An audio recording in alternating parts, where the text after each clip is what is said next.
Lecture recorded copy भी आप लोगों को इसकी मिल जाएगी। चलिए जी क्लास करते हैं शुरू। हाय एवरीवन, कैसे हैं आप सब लोग? उम्मीद करता हूँ, आशा करता हूँ सब लोग बढ़िया होंगे जी, मजे में होंगे। आइए जी, तो हमारा जो सब्जेक्ट है वो है जी बुक कीपिंग। सब्जेक्ट है जी बुक कीपिंग। और अगर आप हकीकत में मेरी माने तो एक्चुअली में बुक कीपिंग जो है वो अकाउंटिंग का ही एक छोटा सा पार्ट है। ठीक है जी, तो अकाउंटिंग ज्यादा ब्रॉडर होता है बुक कीपिंग के मुकाबले। आप लोगों के यहाँ पर सब्जेक्ट ये बुक कीपिंग के नाम से है, परंतु आप बुक कीपिंग से ज्यादा पढ़ने वाले हैं। एक्चुअली में जो हम पढ़ने वाले हैं वो है जी सब्जेक्ट हमारा अकाउंट्स या अकाउंटिंग कह लीजिए। ठीक है जी, चलिए तो पढ़ाना मैं आपको बाद में शुरू करूंगा, पहले मैं यही क्लैरिटी लेकर आता हूं कि बुक कीपिंग और अकाउंटिंग में क्या डिफरेंस होता है। ठीक है जी, एक्चुअली में अगर आप समझें, सबसे पहले हम अकाउंटेंसी लिखते हैं। अकाउंटेंसी के हम दो हिस्से कर देते हैं जी, एक है बुक कीपिंग और एक है जी अकाउंटिंग। इन दोनों को अगर जोड़ दें कलेक्टिवली, इनको एक साथ हम क्या बोल सकते हैं? अकाउंटेंसी। ठीक है जी, चलिए बुक कीपिंग का मतलब होता है केवल बुक्स मेंटेन करना। बुक्स को मेंटेन करने की जो कला है, बुक्स को मेंटेन करने की जो कला है उसे बुक कीपिंग कहते हैं जी। बुक कीपिंग ये कोई ज्यादा मुश्किल काम नहीं है, ये जूनियर स्टाफ का काम होता है। जूनियर स्टाफ का काम है जी, ज्यादा स्किल नहीं लगती इसमें, लेस स्किल यूज होती है। वेयर एज अकाउंटिंग जो है, अकाउंटिंग के अंदर हम क्या करते हैं? जो बुक कीपिंग में हमने बुक्स मेंटेन की हैं, जो हमने डाटा रिकॉर्ड किया है, अब बुक्स मेंटेन करने के अंदर क्या क्या आ जाता है? जर्नल बनाना, ये सब हम सीखेंगे, सिर्फ आपको भी इंट्रो बता रहा हूँ। लेजर मेंटेन करना, ठीक है जी, तो जर्नल लेजर ये सब जो बनाते हैं, जो बुक्स मेंटेन करते हैं उसे बुक कीपिंग कहते हैं जी। लेकिन एक बार जर्नल बना लिया, लेजर बना लिया, सारा डाटा मैंने रिकॉर्ड कर लिया, साल भर की सारी ट्रांजैक्शंस मैंने बुक कीपिंग के दौरान, बुक्स मेंटेन करने के दौरान साल भर की सारी ट्रांजैक्शंस को अच्छे से रिकॉर्ड कर लिया अपने पास। क्लियर है जी, तो हम बोलते हैं बुक कीपिंग। लेकिन केवल बुक कीपिंग करने से कुछ नहीं होता। साल के अंत में जो आपका मालिक है, ऑनर है, जिन्होंने आपको उधार दिया है, लेंडर है, गवर्नमेंट है, ठीक है जी, बहुत सारी पार्टियां हैं, वो बड़ी इच्छुक हैं, वो इंटरेस्टेड हैं ये जानने में कि आपने प्रॉफिट कितना कमाया, आपकी फाइनेंशियल पोजीशन कैसी है, आपके पास कितने एसेट्स हैं, कि आपके सर पे लाइबिलिटीज हैं। तो जी बुक कीपिंग करने के बाद साल के अंत में हम इसी डाटा को, जो डाटा हम बुक कीपिंग के दौरान रिकॉर्ड करते हैं, इकट्ठा करते हैं साल भर, उसी डाटा का analysis analysis and interpretation. Interpretation analysis का मतलब होता है जी डीपली स्टडी करना, किसी डीपली स्टडी करना। और डीपली स्टडी करने के बाद इंटरप्रिटेशन का मतलब होता है उसका मीनिंगफुल इंफॉर्मेशन निकालना। Full information. अब ये काम जो है ना, ये थोड़ा मुश्किल काम है, एनालिसिस करना, इंटरप्रिटेशन करना, ये मजाक नहीं है, थोड़ा मुश्किल काम है। इसीलिए अकाउंटिंग जो है, अकाउंटिंग करता है सीनियर स्टाफ। सीनियर लेवल का जो हमारा स्टाफ होता है, सीनियर लेवल का जो स्टाफ होता है वो करता है जी अकाउंटिंग। अकाउंटिंग के लिए आपको चाहिए एक्सपर्ट नॉलेज। यहां पर आपको चाहिए होती है बेसिक नॉलेज।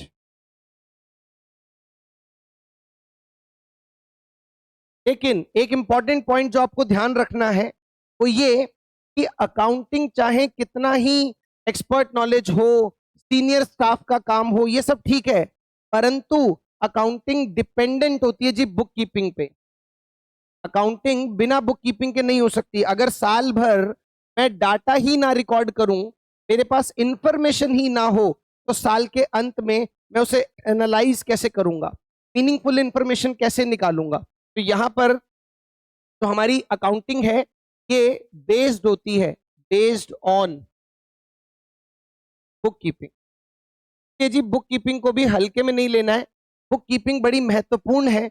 अब आप सोच के देखिए, अगर आपने डाटा अच्छे से रिकॉर्ड नहीं किया, डाटा को रिकॉर्ड करने में बहुत सारी मिस्टेक्स की हैं, बहुत सारी गलतियां की हैं, तो जाहिर सी बात है अकाउंटिंग से भी जो रिजल्ट आएगा, प्रॉफिट लॉस कैलकुलेट होगा, वो सब गलत होगा। क्योंकि बुक कीपिंग क्या है, बुक कीपिंग भी उतनी ही इंपॉर्टेंट है जितनी अकाउंटिंग इंपॉर्टेंट है।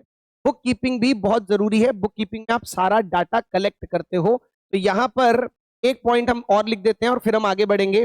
Book accounting accounting starts where book keeping ends. Book keeping ends. तो ये प्राइमरी एक्टिविटी है जी, ये प्राइमरी एक्टिविटी है। पहले डाटा रिकॉर्ड होगा और उसके बाद के ऊपर एनालिसिस और इंटरप्रिटेशन निकाला जाएगा, मीनिंगफुल इंफॉर्मेशन से निकाली जाएगी। तो ये अकाउंटिंग है। तो उम्मीद कर रहा हूं आपको बुक कीपिंग और अकाउंटिंग का एक बेसिक सा डिफरेंस जो है वो समझ में आया होगा। बुक कीपिंग मतलब डाटा कलेक्ट करना, बुक्स मेंटेन करना। अकाउंटिंग इसी डाटा को एनालाइज करना, इंटरप्रिटेशन करना, और इस पूरे सब्जेक्ट को अकाउंटेंसी कहते हैं। आइए जी, अब हम थोड़ा सा पढ़ना शुरू करते हैं जी। ठीक है जी। अब मैं एक और रिक्वेस्ट है मुझे जो आप सभी लोगों से करनी है, आप सभी लोग इस चीज को मेक श्योर कीजिएगा कि हमारी क्लास इंटरेक्टिव हो जी। ठीक है ना। मैं जितने भी कैंडिडेट्स जो भी हमारी क्लास में हैं, मैं आप सभी के जो डाउट्स हैं मैं उनकी बड़ी वैल्यू करता हूं, बड़ी कदर करता हूं जी। और आप लोगों को बिल्कुल भी होल्ड बैक करने की जरूरत नहीं है। कोई भी चीज आपको लगे, हाँ, क्लास का डेकोरम मेंटेन करते हुए हमें ये देखना है, कोई भी चीज आपको लगे, आपको डाउट्स लगे तो प्लीज पूछिएगा। ठीक है जी।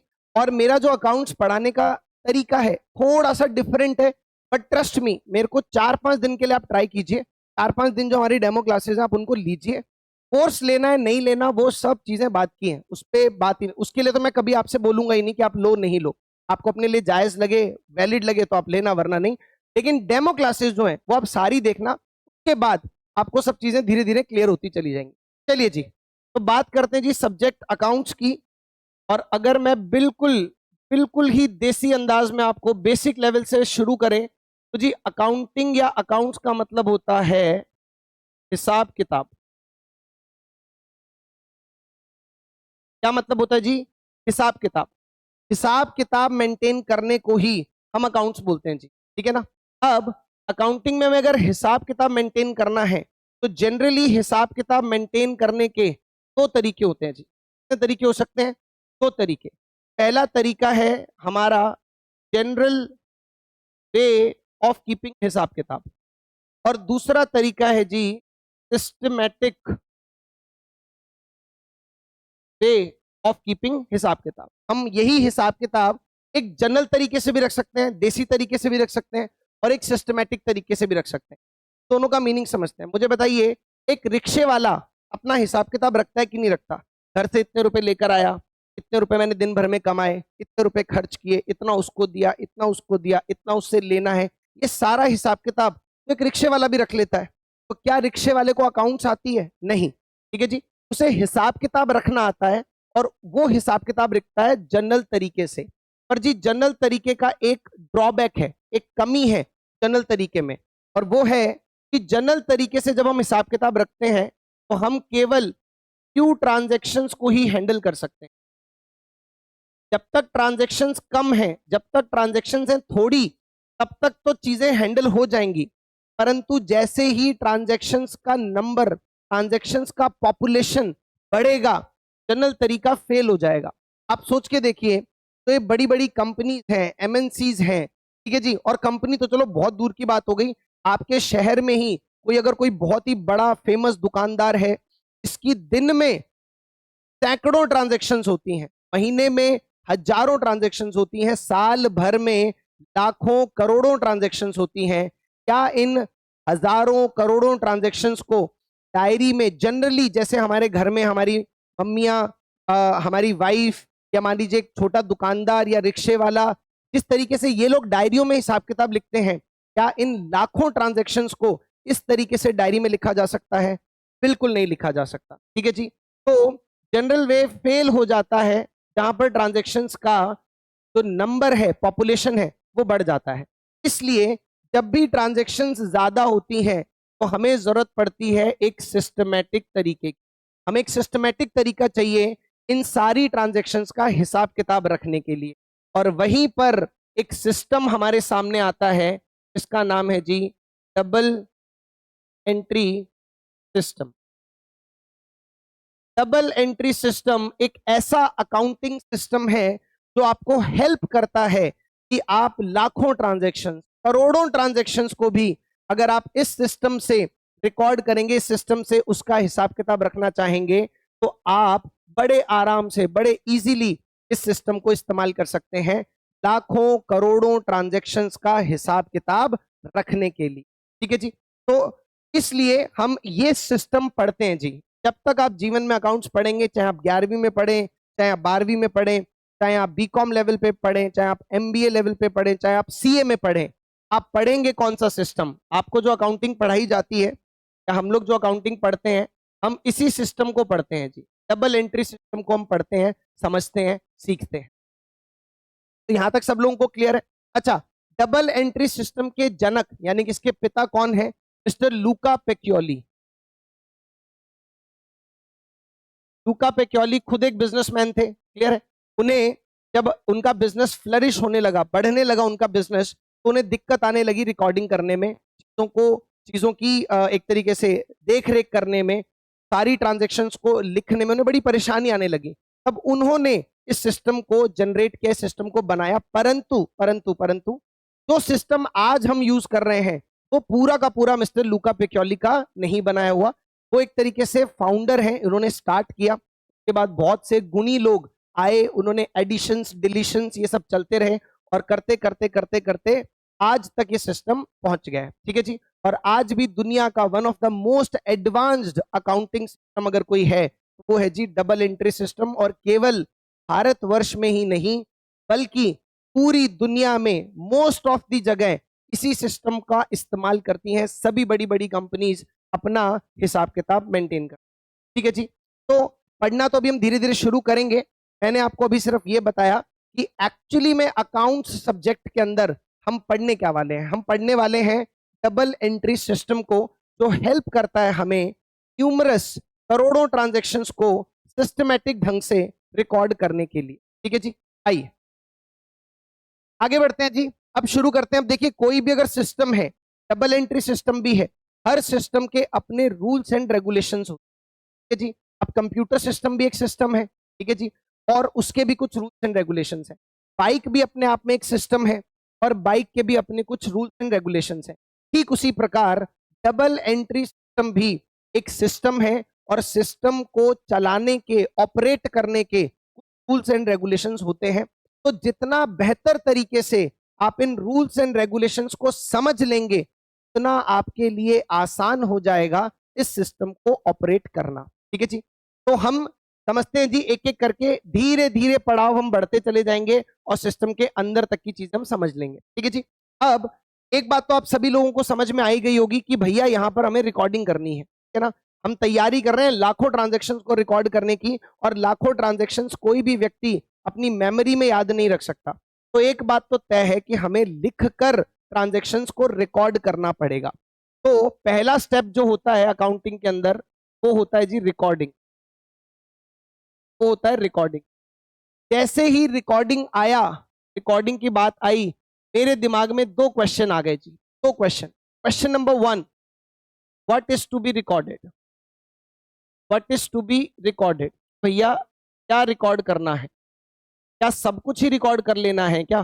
कोई भी घटना घटे क्या उसे फटाफट अपनी बुक्स ऑफ अकाउंट्स के अंदर हमें रिकॉर्ड कर लेना है क्या? बिल्कुल नहीं, ऐसा नहीं है जी।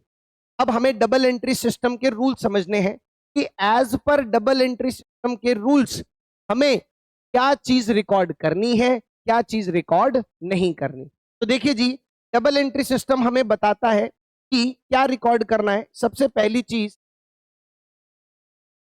फाइनेंशियल नेचर की ट्रांजैक्शन होनी चाहिए। कोई भी ट्रांजैक्शन जो किस नेचर की हो? फाइनेंशियल नेचर की ट्रांजैक्शन हो, पहली चीज, ये पहली कंडीशन है। प्लस केवल फाइनेंशियल नेचर की होने से कुछ नहीं होगा जी। दूसरी चीज जो जरूरी है वो है जी इन्वॉल्वमेंट ऑफ बिजनेस।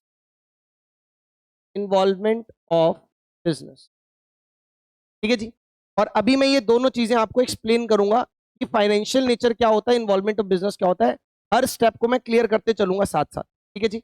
और मैं प्रॉमिस कर रहा हूं आज की क्लास खत्म होते होते और कुछ नहीं तो आप इस चीज में कभी आपको दिक्कत परेशानी नहीं आएगी कि क्या रिकॉर्ड करना है और क्या रिकॉर्ड नहीं करना। ठीक है जी। आइए सबसे पहली चीज देखिए, फाइनेंशियल नेचर की ट्रांजैक्शन क्या होती है क्या नहीं होती, कैसे समझें। हम में से ज्यादातर लोग फाइनेंशियल नेचर की ट्रांजैक्शन, उन्हें लगता है, हमें पता होता है कि पहले से ही पता है कि फाइनेंशियल नेचर की ट्रांजैक्शन क्या होती है। सर जिसमें मनी का इन्वॉल्वमेंट हो वो नेचर, वो ट्रांजैक्शन फाइनेंशियल नेचर की ट्रांजैक्शन है। परंतु ये आधा सच है जी, ये आधा सच है, पूरा सच नहीं है। ध्यान से सुनिएगा, कोई भी ऐसी ट्रांजैक्शन जिसमें मनी या तो मनी और मनीज वर्थ और मनीज वर्थ इन्वॉल्व हो, कोई भी ऐसी ट्रांजैक्शन जिसमें या तो मनी या मनीज वर्थ, और ध्यान से देखिए दोनों के बीच में और लगा हुआ है, मतलब जरूरी नहीं है मनी का ही इन्वॉल्वमेंट हो, मनी नहीं भी है, मनीज वर्थ है, तब भी वो फाइनेंशियल नेचर की ट्रांजैक्शन कहलाएगी।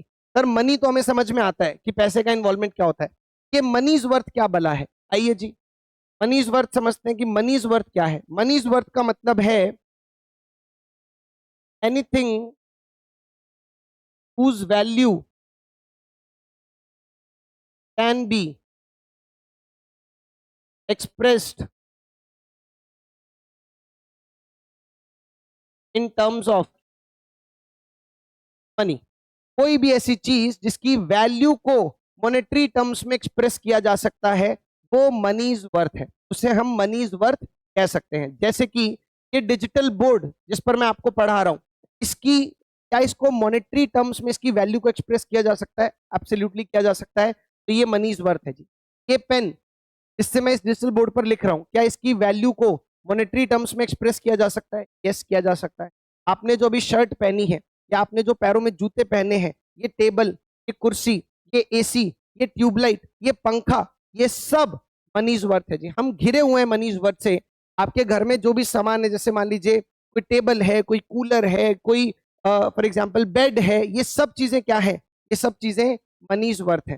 तो जिस भी ट्रांजैक्शन में, फिर से बोल रहा हूं ध्यान से सुनिएगा, जिस भी ट्रांजैक्शन में ईदर मनी और मनीज वर्थ का इन्वॉल्वमेंट है, उस ट्रांजैक्शन को हम फाइनेंशियल नेचर की ट्रांजैक्शन बोल सकते हैं। तो हमारा पहला जो पड़ाव है वो पार हो गया जी, हमें पहली कंडीशन समझ में आ गई। परंतु क्या फाइनेंशियल नेचर का होने भर से ही हम उसे रिकॉर्ड कर देंगे क्या? नहीं। यहां ध्यान से देखिए, यहां मैंने और नहीं लगाया जी, प्लस लगा हुआ है, मतलब ये दोनों कंडीशन जब फुलफिल होंगी केवल तभी हम उस ट्रांजैक्शन को रिकॉर्ड करेंगे, अदरवाइज रिकॉर्ड नहीं करेंगे। ठीक है जी। चलिए तो अब दूसरी ट्रांजैक्शन समझने के लिए भी दूसरा पड़ाव समझना में, इन्वॉल्वमेंट ऑफ बिजनेस क्या होता है। आइए जी तो भी मैं आपको समझाता हूं इन्वॉल्वमेंट ऑफ बिजनेस क्या होता है। इन्वॉल्वमेंट ऑफ बिजनेस को समझने के लिए आपको एक छोटा सा कॉन्सेप्ट समझना पड़ेगा। हम बोलते हैं जी सेपरेट बिजनेस एंटिटी कॉन्सेप्ट। इस सब अकाउंट्स की थ्योरी में आपने अगर किसी ने भी पढ़ी है तो ये सब अकाउंट्स की थ्योरी में आता है, पर मैं इसको थ्योरी प्रैक्टिकल मिक्स करके साथ साथ पढ़ेंगे जी। जो चीज पढ़ेंगे उसका प्रैक्टिकल इंप्लीकेशन भी समझेंगे, तभी चीजें इंटरेस्टिंगली समझ में आती हैं। आइए जी, सेपरेट बिजनेस एंटिटी कॉन्सेप्ट, इसका मतलब है कि भैया बिजनेस की सेपरेट अलग एंटिटी मतलब पहचान। ठीक है जी, बिजनेस की एक अलग पहचान रखनी है हमें, उसको उसके प्रोप्राइटर के साथ मिक्स नहीं करना। ध्यान से सुनिए, मान लीजिए ये है जी मेरा बिजनेस, ये हमारी दुकान है फॉर एग्जांपल, और ये व्यक्ति है प्रोप्राइटर, या इसे आप ऑनर भी कह सकते हैं। ऑनर और अकाउंट्स में इसी व्यक्ति को हम प्रोप्राइटर भी कह देते हैं। तो आपको हमेशा ध्यान रखना है अकाउंटिंग करते समय, A1 से आपको ध्यान रखकर चलना है कि प्रोप्राइटर और बिजनेस दोनों अलग अलग हैं। ठीक है जी। तो फाइनेंशियल नेचर की ट्रांजैक्शन में अगर इन्वॉल्वमेंट बिजनेस का है तभी हम उसे रिकॉर्ड करेंगे, अगर उसमें इन्वॉल्वमेंट ऑनर का है, ठीक है जी, इन्वॉल्वमेंट प्रोपराइटर का है, तो फिर वो ट्रांजैक्शन हमारे किसी काम की नहीं है। यानी कि हर वो फाइनेंशियल नेचर की ट्रांजैक्शन जिसमें बिजनेस इन्वॉल्व हो, केवल उन्हीं ट्रांजैक्शंस को हमें रिकॉर्ड करना है, अदरवाइज उस ट्रांजैक्शन को हमें रिकॉर्ड नहीं करना। अब इन सब चीजों को बेहतर ढंग से समझने के लिए let me give you an example. मैं आप लोगों को एक एग्जांपल देता हूं। मान लीजिए हमने सुबह सुबह अपनी दुकान खोली, ठीक है जी, धूप बत्ती करी और अपन गल्ले पर बैठ गए, है जी, गद्दी पर बैठ गए हमने, और मैंने इतने में देखा कि सामने से एक बूढ़े बाबा गुजर रहे हैं, ठीक है जी, उनकी हालत बड़ी खराब है। मेरा मन कर गया कि यार तारा बिल्कुल परेशान है, तो मैंने अपनी दुकान से अपना, तो मैं बेचता हूँ, मेरी ग्रोसरी की दुकान है, तो मैंने एक ब्रेड का पैकेट उठाया अपने स्टॉक में से, एक बटर का पैकेट उठाया और बूढ़े बाबा को दे दिया। मैं कह लो बाबा खा लो, ठीक है जी।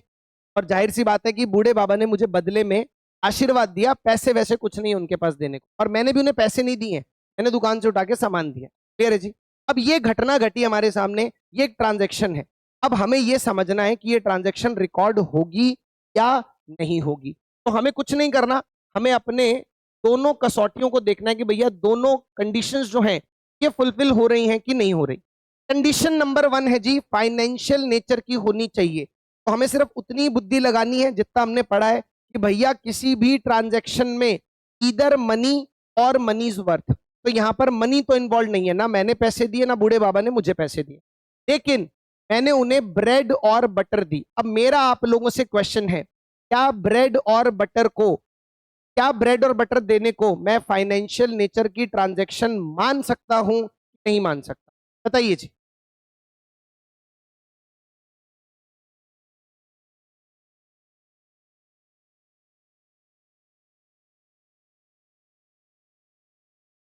बिल्कुल जी, बिल्कुल। सतीश जी आप बिल्कुल ठीक बता रहे हैं, thank you so much for replying.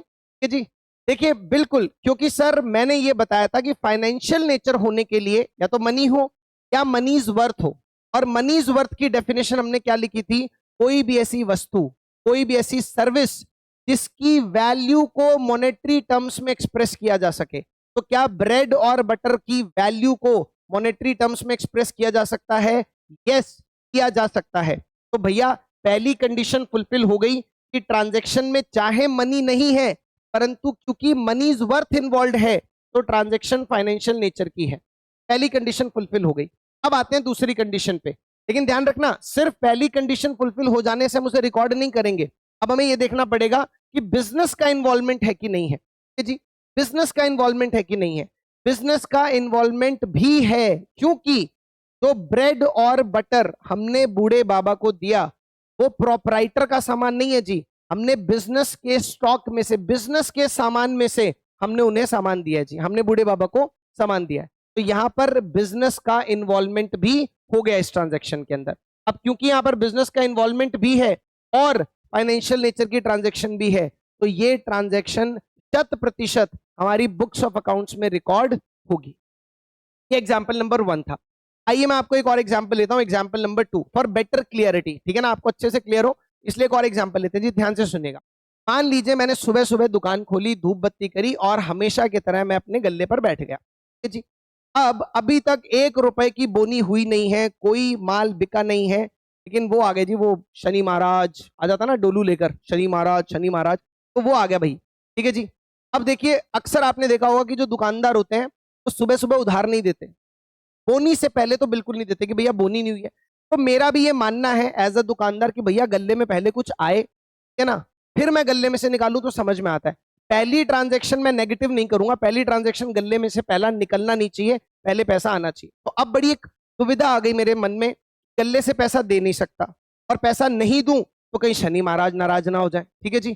तो इस स्थिति को सॉल्व करने के लिए मैंने अपना दिमाग चलाया और मैंने, प्रोपराइटर ने, बिजनेसमैन ने अपनी पॉकेट में से 50 रुपए निकालकर शनि महाराज के डोलू में डाल दिए कि लो महाराज पकड़ो, ठीक है जी, और महाराज चलते बने।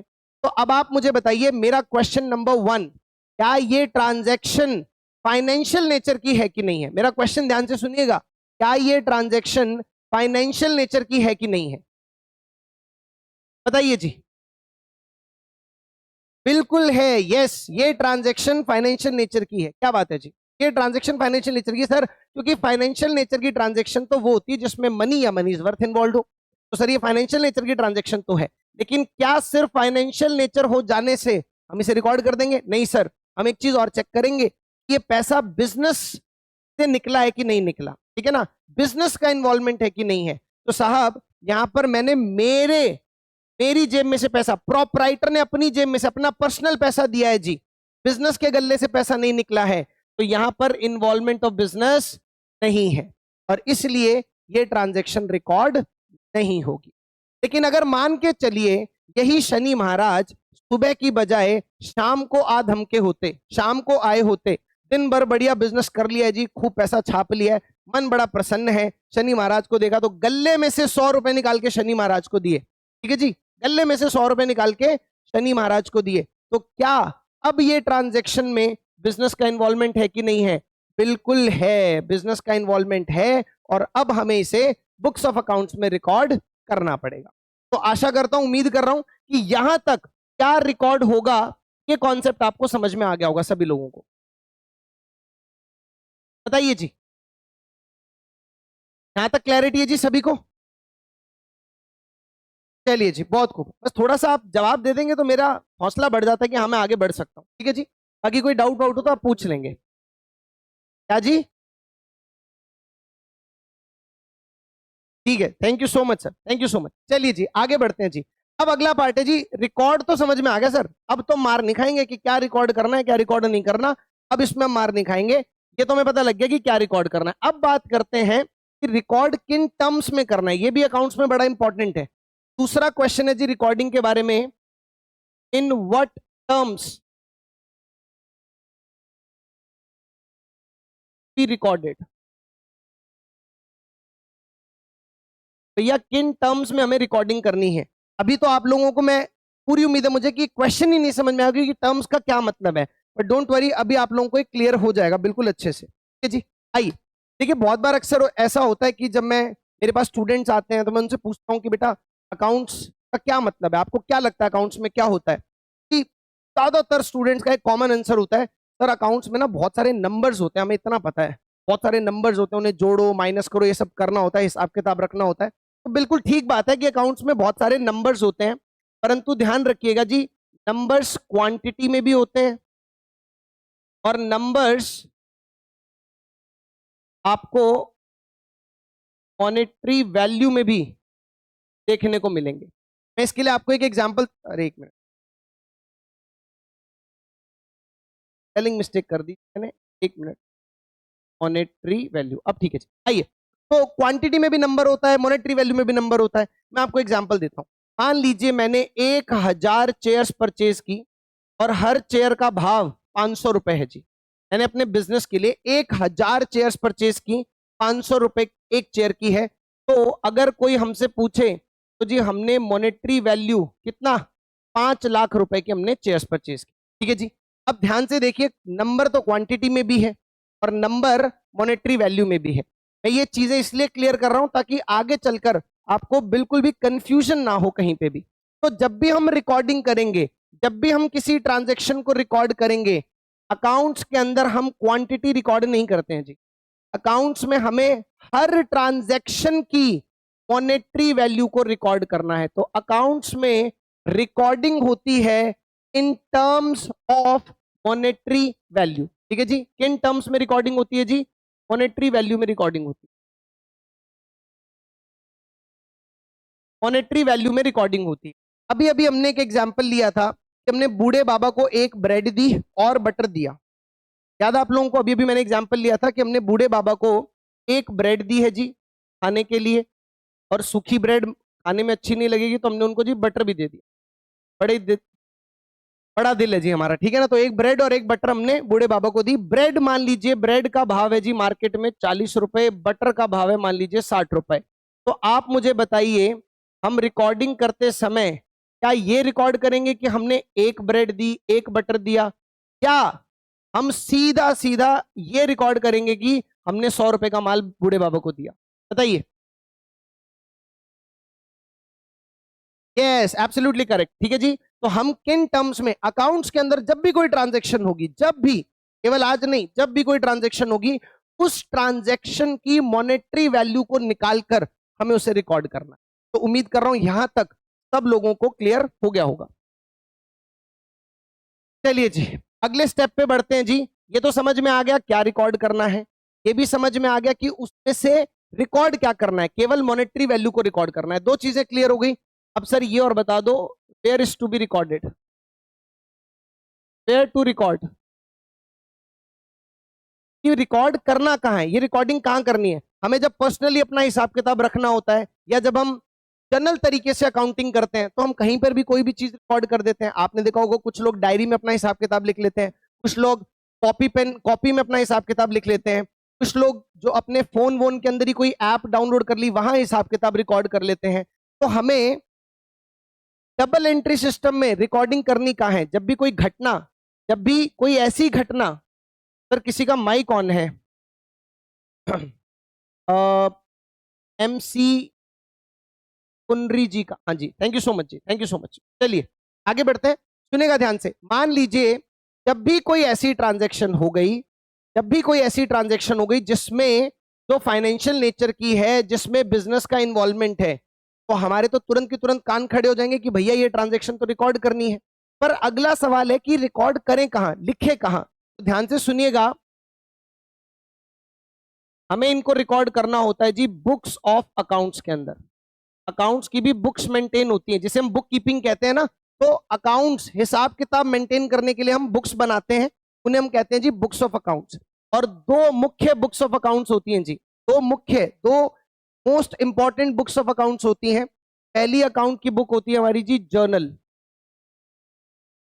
जर्नल, और दूसरी किताब होती है लेजर। और ये दोनों अपने आप में अलग अलग चैप्टर हैं। पूरा जर्नल समझेंगे, उसके बाद लेजर का भी चैप्टर आएगा तो वो भी अच्छे से करेंगे तसल्ली के साथ। क्लियर है जी। अब जर्नल को कहा जाता है जी book of original entry, book of original entry. ठीक है जी। तो आप समझ ही गए होंगे कि पहली पहली बार जब भी कोई घटना घटती है तो सर्वप्रथम सबसे पहले यहां पर उसकी एंट्री की जाती है जी, इसीलिए इसको बुक ऑफ ओरिजिनल एंट्री कहते हैं जी। सबसे पहले एंट्री जो होती है वो होती है हमारी जर्नल के अंदर। क्लियर है जी।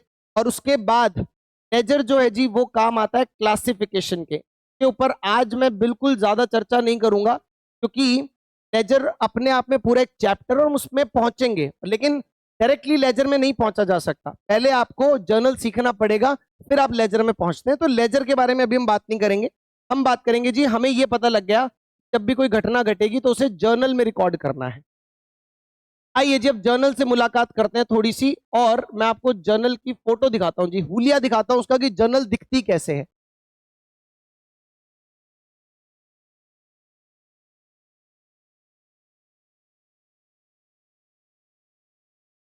ये लीजिए, जर्नल इस प्रकार से बनाई जाती है। Date, particulars, ledger folio, debit, credit. ठीक है जी। और सीधा आगे नहीं बढ़ेंगे, पहले इस फॉर्मेट को ही समझेंगे जी। एक एक चीज, चाहे डेट है, पर्टिकुलर है, लेजर फोलियो है, डेबिट है, क्रेडिट है, मैं जब तक आपको ये समझा नहीं दूं तब तक आगे बढ़ने का कोई मतलब नहीं है जी। ठीक है ना। रटना कुछ भी नहीं है, याद कुछ भी नहीं करना है, हर चीज का लॉजिक है। चलिए जी आइए। तो अब ये जर्नल का फॉर्मेट है, यानी कि जब हम जर्नल नाम की किताब उठाएंगे तो उसके हर पन्ने पर, हर कागज पर ऐसा फॉर्मेट बना हुआ होगा जी। तो सामान्य हमारी नोटबुक्स होती हैं वैसी नहीं होगी जर्नल। जर्नल जब हम उठाएंगे तो जर्नल के हर पेज पर ऐसा फॉर्मेट बना हुआ दिखेगा और इसमें हमें अपनी उस घटना को रिकॉर्ड करना है जी। क्लियर है जी। सबसे पहली चीज, सबसे पहला कॉलम है जी डेट। तो जाहिर सी बात है जिस दिन घटना घटी है वो डेट यहां पर आ जाएगी। मान लीजिए कोई घटना 15 तारीख को हमने कोई माल परचेज किया, तो जी जब हम वो ट्रांजेक्शन को यहाँ रिकॉर्ड करेंगे तो बताएंगे कि जी 15 तारीख की है, क्योंकि डेट बड़ी इंपॉर्टेंट हो जाती है। ठीक है ना। बिजनेस साल भर हम बिजनेस कर रहे हैं, अकाउंटिंग कर रहे हैं, तो डेट बड़ी इंपॉर्टेंट है। कौन सी घटना किस डेट पर हुई है तो रिकॉर्ड करनी आवश्यक है। इसलिए जर्नल में सबसे पहला कॉलम है डेट का, डेट लिखेंगे। उसके बाद क्या घटना घटी है वो लिखा जाएगा जी।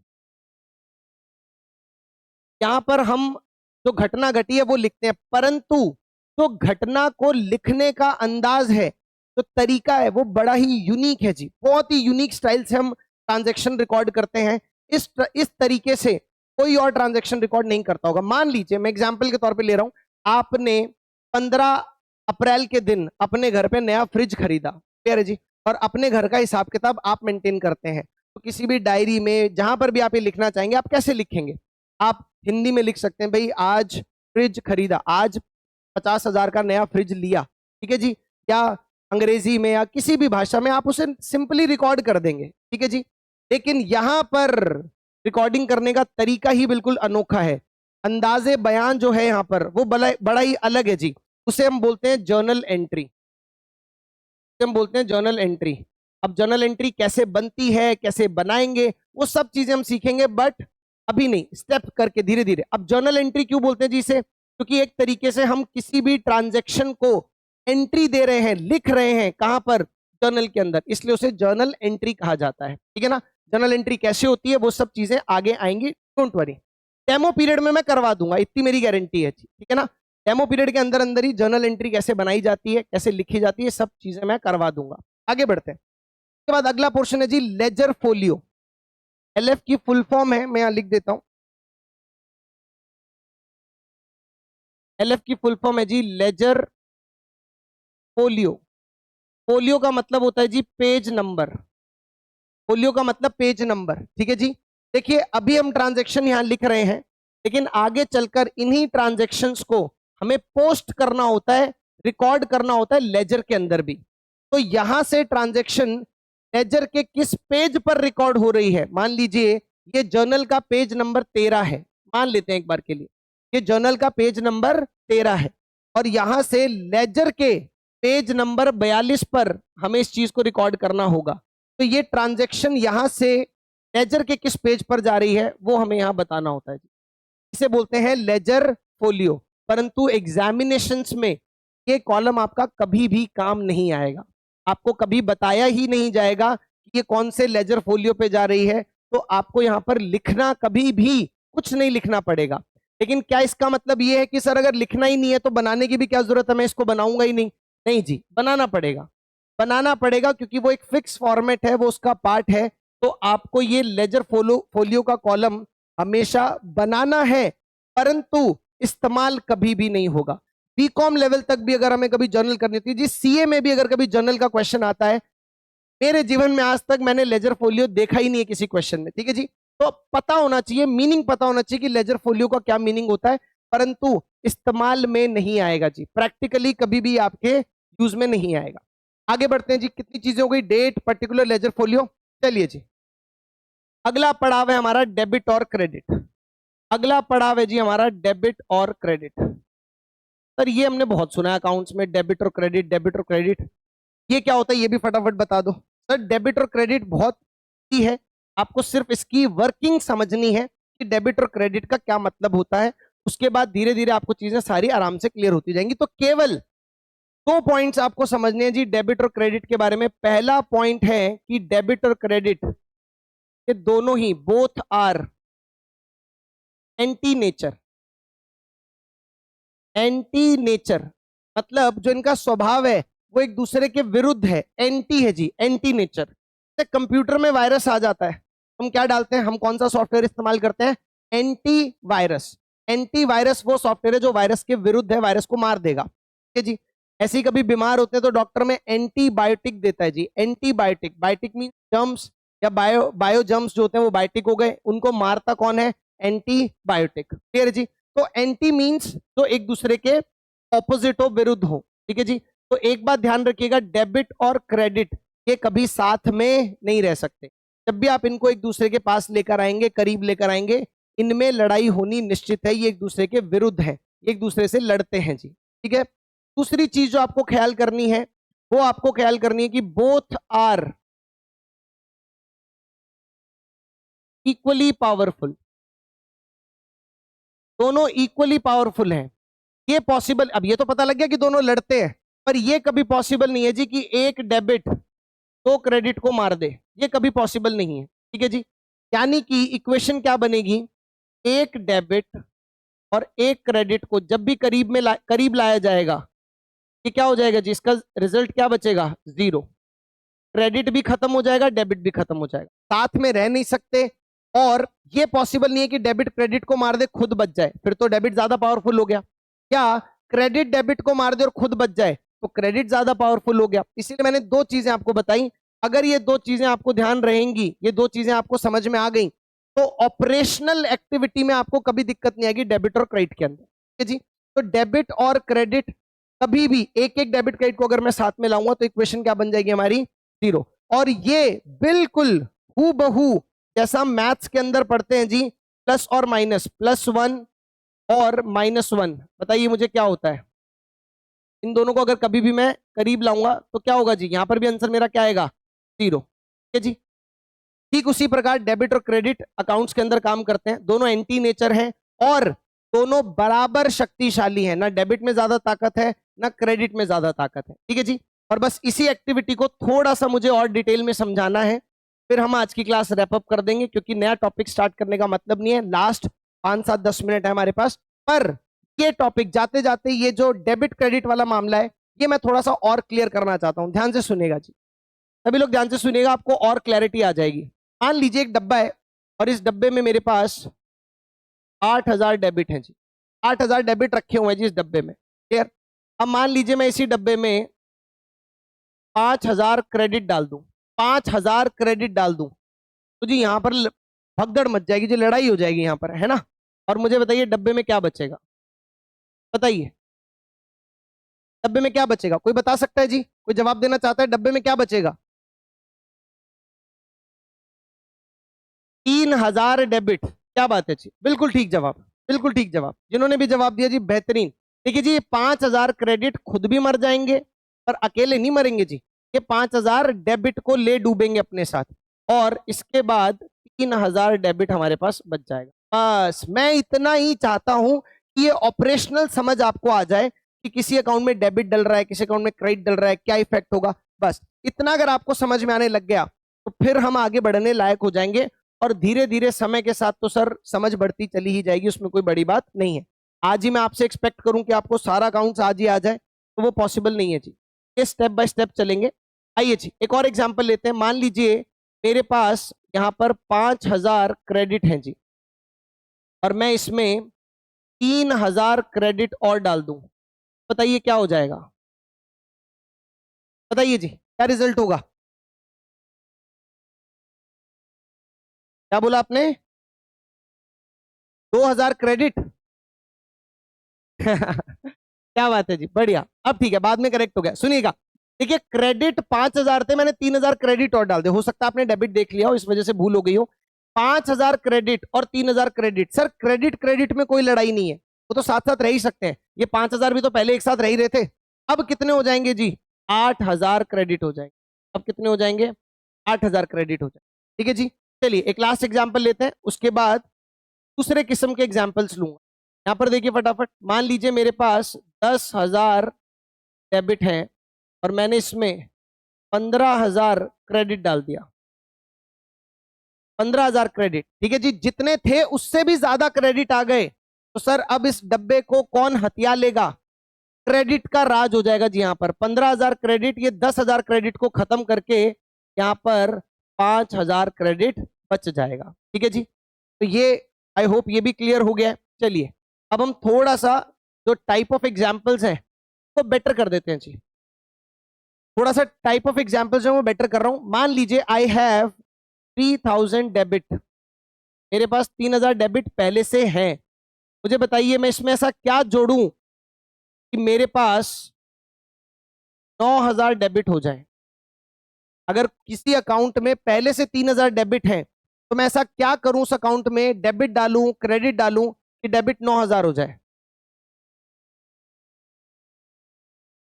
बिल्कुल जी बिल्कुल, क्या बात है जी, 6,000 डेबिट, 6,000 डेबिट और डाल दो सर तो 9,000 हो जाएगा, क्योंकि 3,000 डेबिट है, 6 और डाले 9 हो गया। क्या बात है।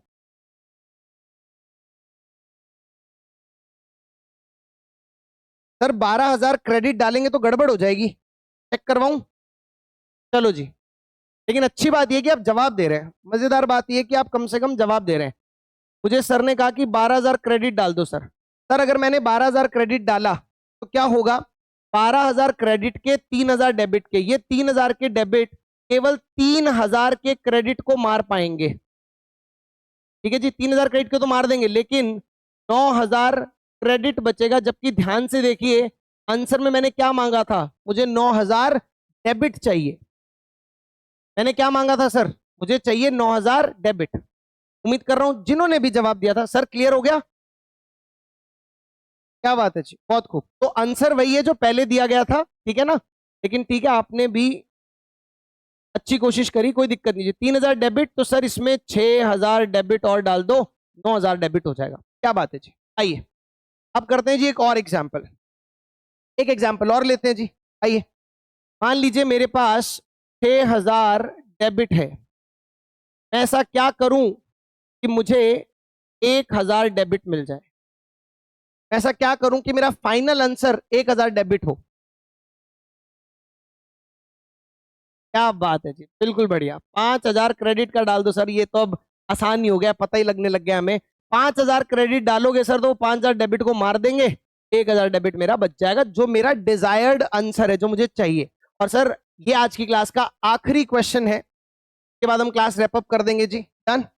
और ये सबसे मुश्किल क्वेश्चन है जी, अगर ये आपने कर लिया तो आप समझ लीजिए कि बेसिक बुक कीपिंग करने के लिए जो डेबिट क्रेडिट चाहिए उतना तो आपका क्लियर हो ही जाएगा। चलिए जी ध्यान से सुनिएगा सभी लोग, और ज्यादातर लोगों का पार्टिसिपेशन चाहता हूं मैं यहां पर। मान लीजिए मेरे पास 8,000 क्रेडिट है जी, ध्यान से सुनिएगा, 8,000 क्रेडिट है, ठीक है ना। और बताइए मैं ऐसा क्या करूं कि मुझे 20,000 डेबिट मिल जाए, 20,000 डेबिट मिल जाए। चलिए जी 30,000 डेबिट मिल जाए, एक जवाब मेरे पास आ गया है, बहुत खूब। और बताइए जी। ठीक है जी, ठीक है जी, चलिए जी, ठीक है जी, तसल्ली हो गई जी, मुझे कोई दिक्कत नहीं है, बहुत बढ़िया जी, मजा आ गया। 28,000 डेबिट, क्या बात है जी, बहुत खूब। सर 28,000 डेबिट डालने पड़ेंगे, कारण देखिए इसको मैं थोड़ा सा, हो सकता है कि किसी किसी को उतना क्लियर ना हुआ हो, कोई बड़ी बात नहीं है, तो मैं इसको थोड़ा और सिंपल करके समझाता हूं, सुनिएगा जी। 8,000 क्रेडिट है सर, आंसर में तो मैं डेबिट चाहिए, तो ये तो 8,000 हमारे किसी काम की नहीं है सर, इसको तो खत्म ही कर दो। तो पहले स्टेप में मैं 8,000 को खत्म करने के लिए 8,000 डेबिट लेकर आ रहा हूं, ठीक है जी। अब 8,000 डेबिट लाऊंगा तो ये खत्म हो जाएगा, जीरो बचेगा आंसर, ठीक है ना। तो ये तो मैंने खत्म कर दिया, लेकिन सर आंसर में जीरो नहीं चाहिए, आंसर में हमें 20,000 डेबिट चाहिए। तो 20,000 डेबिट के लिए मैं 20,000 डेबिट और ले आऊंगा। ऐसा करने से 8,000 से ये खत्म भी हो जाएंगे और 20,000 डेबिट बच भी जाएंगे, जो मुझे फाइनल आंसर के तौर पे चाहिए। तो आशा करता हूं और उम्मीद कर रहा हूं कि यहां तक आप सबको आज की क्लास में हमने ज्यादा, देखिए मैं जानता हूं हमने ज्यादा कुछ किया नहीं है, पर यकीन मानिए अगर मैं ज्यादा करवाने के चक्कर में चीजें जल्दी जल्दी बताऊंगा तो हो सकता है क्लैरिटी उतनी ना आए। लेकिन मेरा उद्देश्य, मेरा एजेंडा जो है, क्योंकि देखिए पार्ट 1 में आप बुक कीपिंग पढ़ेंगे तो ऐसा नहीं है कि अकाउंट से आपका पीछा छूट जाएगा। पार्ट 2 में आपको एडवांस अकाउंटिंग पढ़नी पड़ेगी, एडवांस अकाउंटेंसी पढ़नी पड़ेगी, और एडवांस अकाउंटेंसी में आपको बहुत दिक्कत आएगी अगर आपका बेसिक स्ट्रांग नहीं हुआ, ठीक है जी। तो मेरा यकीन मानिए हम पार्ट 1 में या जो बुक कीपिंग हम करेंगे इस तरीके से, इतने तसल्ली से, इतने बढ़िया तरीके से कि पार्ट 2 में एडवांस अकाउंटिंग करते समय हमें तकलीफ ना हो। इसी उद्देश्य के साथ आज की क्लास में समाप्त करता हूं। अगर किसी का भी डाउट रह गया इस क्लास के रिगार्डिंग तो लास्ट 5 मिनट्स वी हैव, आप फटाफट डाउट पूछ लीजिए अगर किसी के भी कोई डाउट है तो।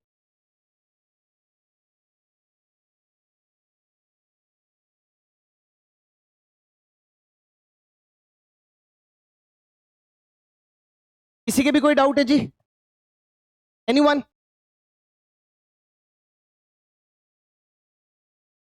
ठीक है जी, तो एज सच किसी के कोई डाउट है नहीं, तो बड़ा मजा आया जी आप लोगों को आज पढ़ाकर, और उम्मीद करता हूं आप लोगों को भी अच्छा लगा होगा। इस क्लास की रिकॉर्डेड लेक्चर जो है वो आपको ऐप पर मिल जाएगी। उसके बारे में कोई भी जानकारी चाहिए तो आप हेम शर्मा सर की जो टीम है उनसे कांटेक्ट कर सकते हैं।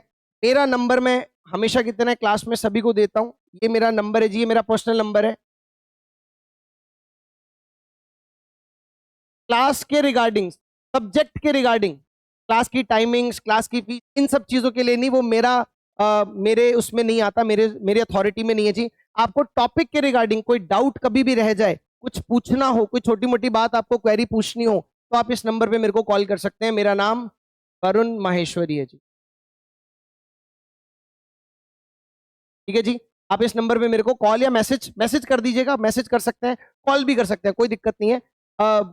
देर सवेर हो सकती है पर रिवर्ट कर देता हूं मैं यूजुअली। ठीक है जी, तो कोई अगर आपका डाउट होगा तो I take your doubt, that's it. ठीक है जी, तो आज के लिए बस इतना ही। That's it from my side, thank you so much. छुट्टी। Okay sir, good night.